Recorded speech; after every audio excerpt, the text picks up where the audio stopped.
What's up, Manna family? Welcome to day 5 of 4 Fields of Stewardship. I appreciate journeying this week with you.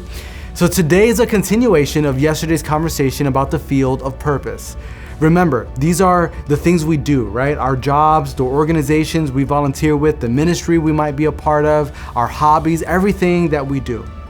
The big idea of stewardship is this: everything I have has been entrusted to me by God and is to be used to bring Him glory. So let's go back to one of yesterday's verses.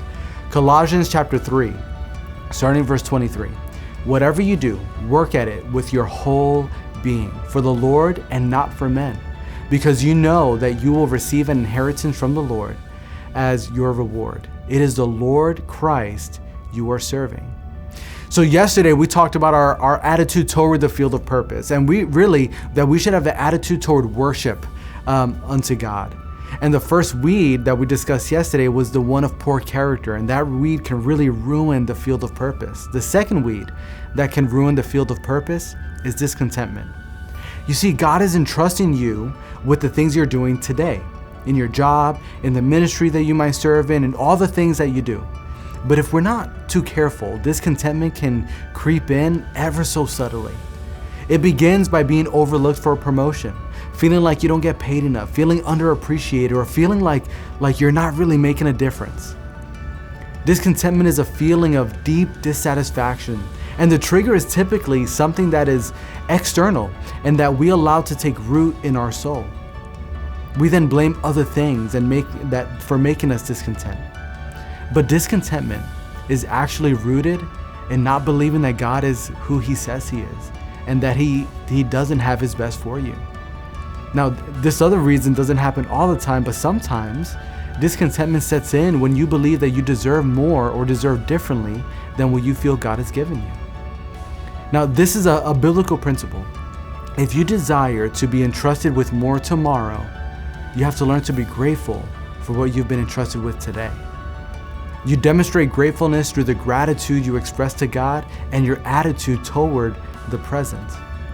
Now, this doesn't mean that you shouldn't work hard to grow more or anything like that, or to seek promotion, but this just simply means that you trust God and His timing above all else. The third weed that can take over your field of purpose is the lack of perseverance. Have you ever wanted to quit something that you knew was good for you? Me too, I've been there.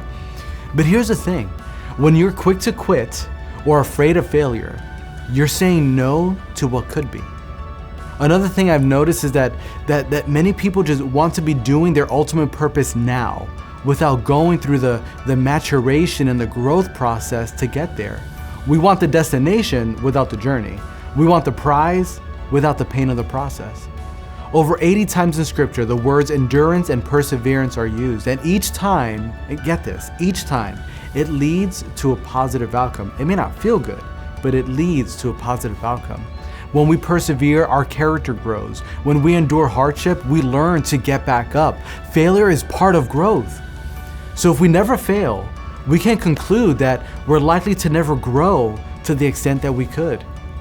To be entrusted with more tomorrow, steward well what you've been entrusted with today.